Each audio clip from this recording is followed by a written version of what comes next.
La session ordinaire du Conseil des ministres s'est tenue ce jeudi 21 avril 2022 de 10h à 12h sous la haute autorité de son Excellence Monsieur le Président du CNRD, Président de la Transition, chef de l'État, chef suprême des armées, le colonel Mamadi Doumbouya.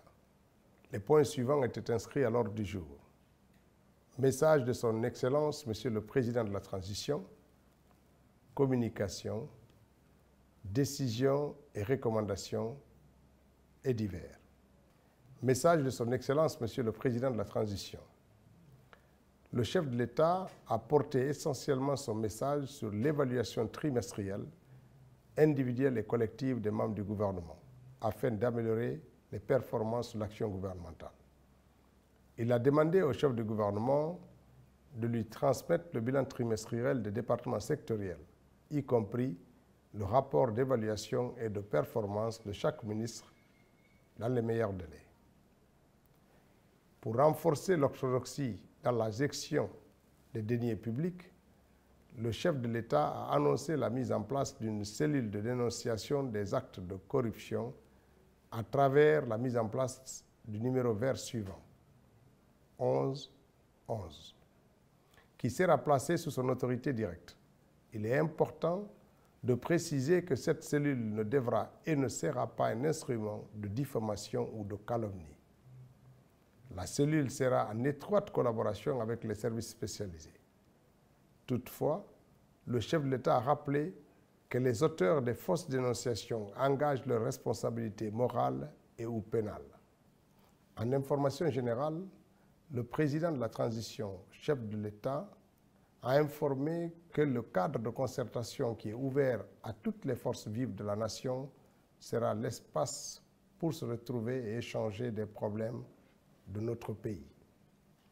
Ces travaux se feront sans pression et sans compromission.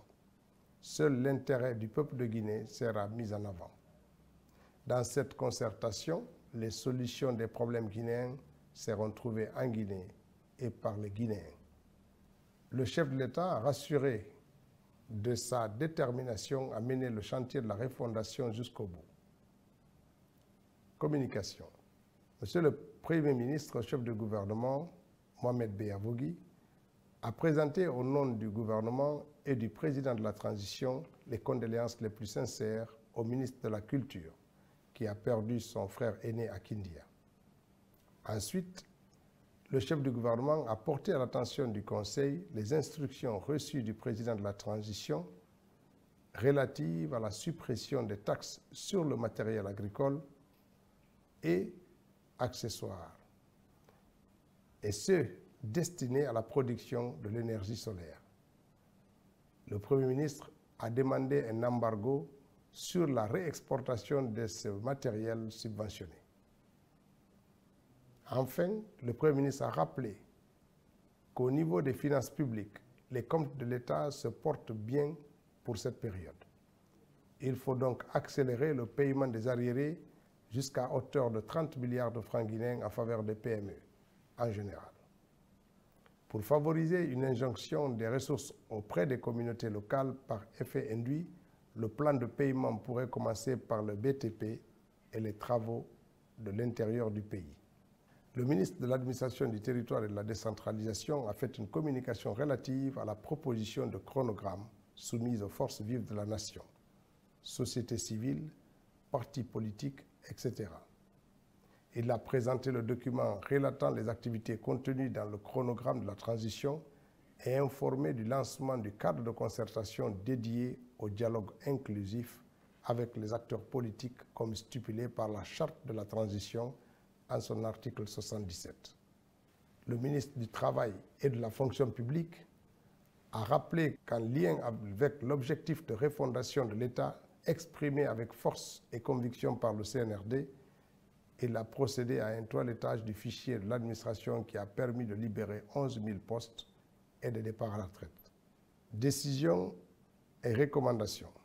À l'issue de la communication du ministre de l'Administration du Territoire et de la Décentralisation, le Conseil a fait la recommandation suivante. Créer un comité interministériel afin de compiler les différentes contributions et les transmettre au président du CNRD. Ce comité interministériel sera coordonné par le ministre en charge de l'administration du territoire et de la décentralisation et sera composé des ministres en charge de l'enseignement supérieur, de la justice, de la santé, de la sécurité, des affaires étrangères, de l'information et de la communication, du ministre secrétaire général du gouvernement et du ministre porte-parole du gouvernement. À l'issue de la communication du ministre du Travail et de la fonction publique, le Conseil a adopté les décisions et recommandations suivantes.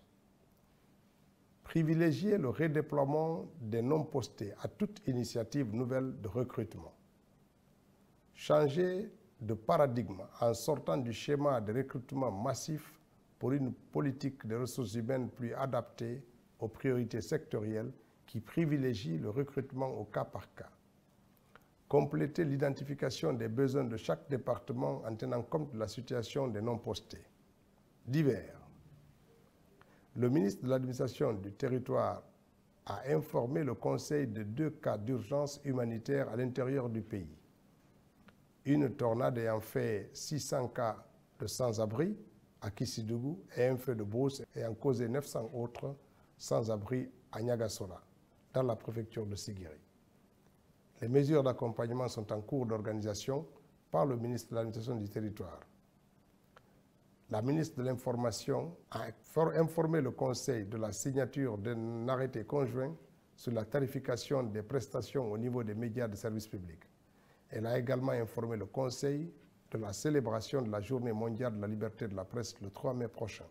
Les ministres de la Justice et du Budget ont rendu compte de leur mission à Niamey dans le cadre de l'Organisation pour l'harmonisation en Afrique du droit des affaires, OHADA. Grâce à l'appui du gouvernement, un de nos compatriotes a été élu membre de la Cour commune de justice et d'arbitrage. Le Conseil s'est félicité de cette annonce et a encouragé le gouvernement à travailler sur une stratégie de positionnement de nos compatriotes dans les organisations et institutions internationales. Le ministre de la Culture a communiqué sur l'organisation prochaine du Salon international de la culture, du tourisme et de l'artisanat.